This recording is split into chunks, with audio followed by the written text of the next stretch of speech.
So you see, Corny, yes, sometimes when a mommy and a daddy are not living together in a family, like they're divorced or something. Exactly. When that happens, sometimes over the holidays, you can only spend it with one person at a time. That's kind of sad.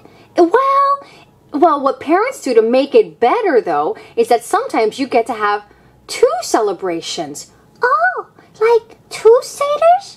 Exactly. 2 Christmases, 2 Thanksgivings, or 2 Seders.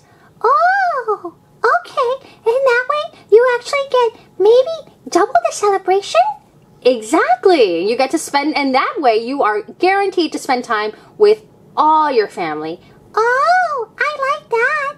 Okay, a tale of 2 Seders. All right. Let's see how this family does it. And maybe we'll learn something. The year after my mom and dad stopped being married to each other, I went to 2 Seders in 2 places, one at dad's apartment and one at mom's house. Luckily, like many Jewish families, we have 2 Seders, which makes Passover a lot easier than Thanksgiving when there's also lots of food, but you have to decide where to eat it. I have my own room in each place. The one at mom's has blue flowered wallpaper and a fish tank. My room at dad's is painted yellow and has a doggy bed for Ollie, our beagle. I keep some clothes and DVDs and books in both places, so I don't have to remember to bring everything with me when I move back and forth. Both mom and dad keep my favorite foods, though dad sometimes forgets to buy chocolate milk, and mom won't let me eat Fruit Loops.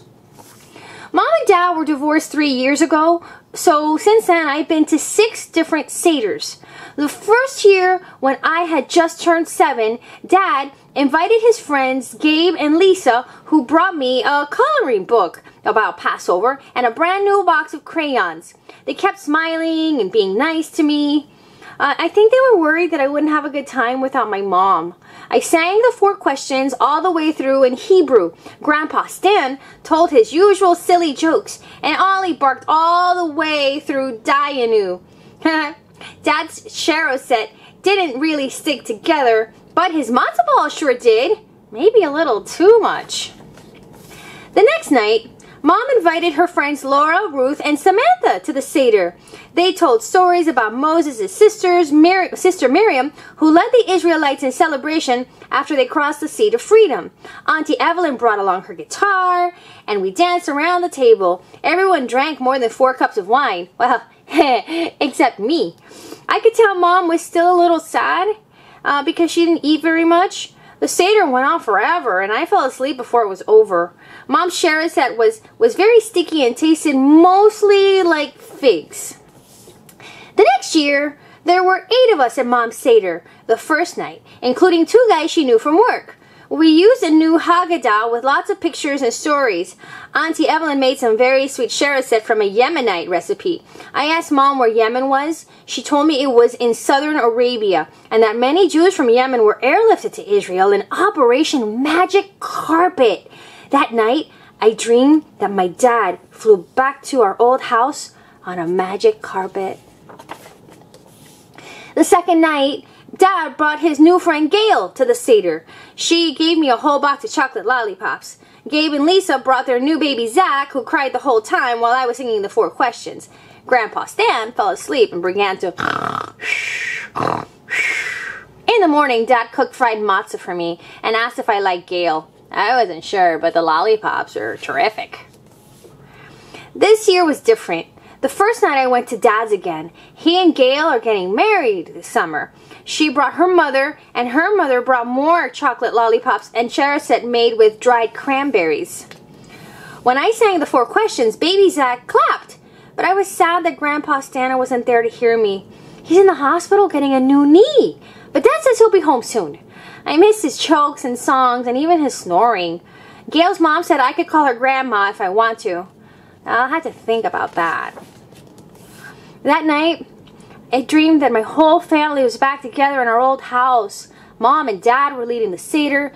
Gabe and Lisa were there along with Grandpa Stan and Auntie Evelyn. The Sharazet was perfect. Figs and dates and wine and apples and nuts all together in the right mix. We sang and danced and laughed. But when I woke up, I was still in Dad's apartment. On the second night, Mom promised a surprise. She had decided that we would go to the temple for Seder, since several of her friends were visiting family and Auntie Evelyn was taking a Passover cruise. I wonder what kind of share set they have on a cruise ship. Well, when we arrived at the temple, my best friend Katie was standing near the door. We'd never been to a Seder together, so we were excited. But as I entered the social hall, I saw more people that I knew. Gail and her mother and Dad! Well, what were they doing here? Didn't they know Mom and I were coming? Dad came up and gave me a hug and said hi to Mom. They told me that they decided it would be nice for all of us to be together for one night of the holiday. The Seder was noisy, and it was hard to hear the little kids ask the 4 questions. The share set was okay, but not as good as homemade. Katie and I got prizes for finding the Efikomen. So, my dream had come true. Well, almost. The next day, Dad took me to see Grandpa Stan in the hospital. I brought him a chocolate lollipop. That night, when Mom tucked me in, she told me that families are like share set. Some have more ingredients than others. Some stick together better than others. Some are sweeter than others. But each one is tasty in its own way. And there at the end, we have some recipes for share set. Israeli, Yemenite, traditional Ashkenazi. Wow. And it explains all kinds of different words. And like Operation Magic Carpet. Yeah, that sounded cool. Well, it was a secret airlift of 45,000 Yemenite Jews to the new state of Israel in 1949 to 1950. Wow! What a rescue operation that must have been. Yeah, I bet that was dramatic and important. Yeah. Well, you know, that was really nice. I liked at the end especially how the parents decided to share a night of the holiday together so that she could have her dream come true and her family could all be together for one special night. Yes, I think that was really special too, of the mom and the dad to work together as a family to make their kid happy. Yeah, that was really nice. Well, Kate, wherever you spend your holidays, I hope that you're happy and filled with love and of course, delicious food. Bye now. Bye. And if you're celebrating with a Seder, happy Passover.